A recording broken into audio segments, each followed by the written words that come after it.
The checklist is used to complete power checks and other actions before takeoff. Each item should be properly checked and the checks should not be rushed. When taxiing for takeoff, the pilot should listen to the designated frequency to be aware of the traffic situation. At the holding point, and having completed pre-takeoff checks, the pilot checks that the approach, runway and the departure path are clear of aircraft. The pilot then reports ready for departure to ATC. A final check of the approach is then made before lining up on the runway.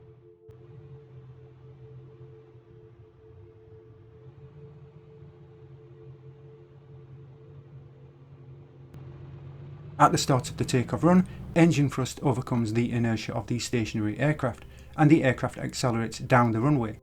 Thrust overcomes drag and the tyres at rolling friction. Takeoff performance can be divided into the takeoff run and takeoff distance. Takeoff run is the distance required to become airborne, while takeoff distance is the total distance required to become airborne and clear a 50-foot obstacle. As aircraft weight increases, takeoff run and takeoff distance also increase.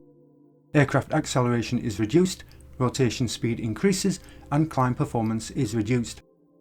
The Pilot's Operating Handbook Flight Manual recommends a takeoff flap setting and speeds when using flaps improves takeoff performance. A small amount of flap can increase lift without significantly increasing drag, shortening the takeoff run and allowing the aircraft to become airborne at a slower airspeed. A flap setting above that recommended will add a small amount of extra lift while increasing drag significantly, lengthening takeoff run and takeoff distance. The runway surface has a significant effect on takeoff run. A grass surface can increase takeoff distance by up to 25%, and wet grass increases the distance further, while soft ground can increase takeoff run by as much as 50%. An uneven surface also has an adverse effect on takeoff, particularly if bumps are severe enough for the aircraft to become airborne before it has reached proper rotation speed.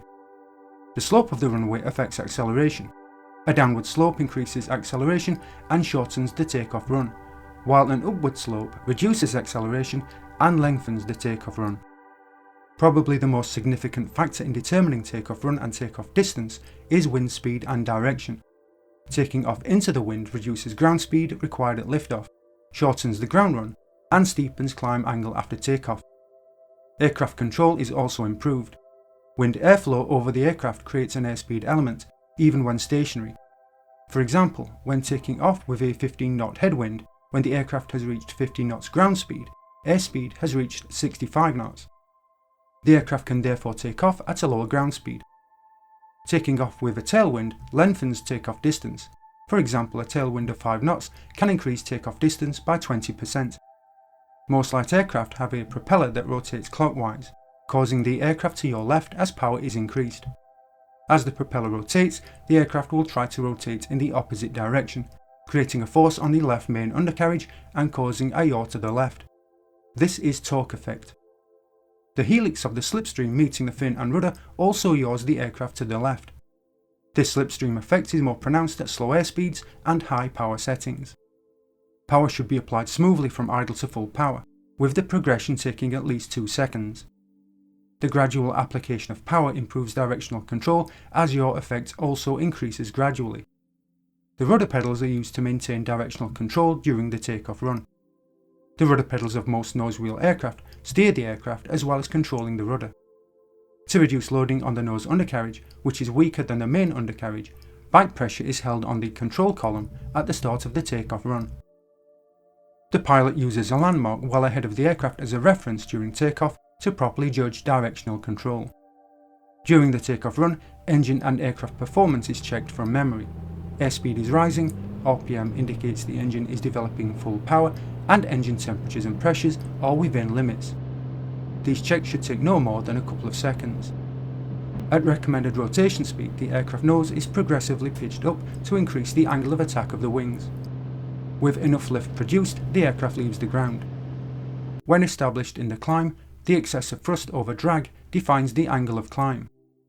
An increase in temperature, humidity and/or altitude reduces air density, which has a significant effect on takeoff performance, as lower air density reduces engine power and lift generated by the wings, lengthening takeoff distance and decreasing the climb gradient after takeoff. The pilot keeps a hand on the throttle until above 300 feet AGL, partly to prevent the throttle returning to idle if friction is not set correctly.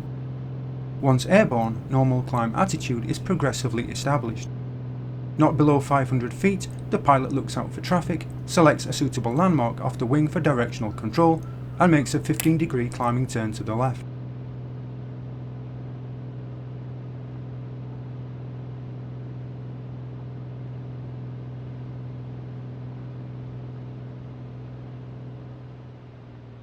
The pilot levels out at 1000 feet pattern altitude on the crosswind leg, setting correct attitude and power and trimming the aircraft as required.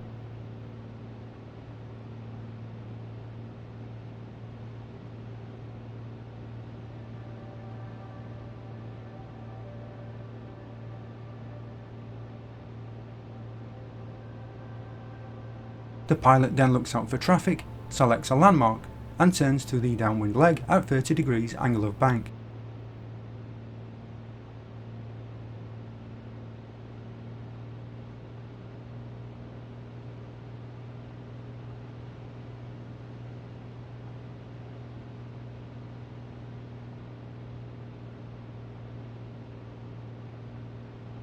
It is the pilot's responsibility to integrate into the existing circuit pattern.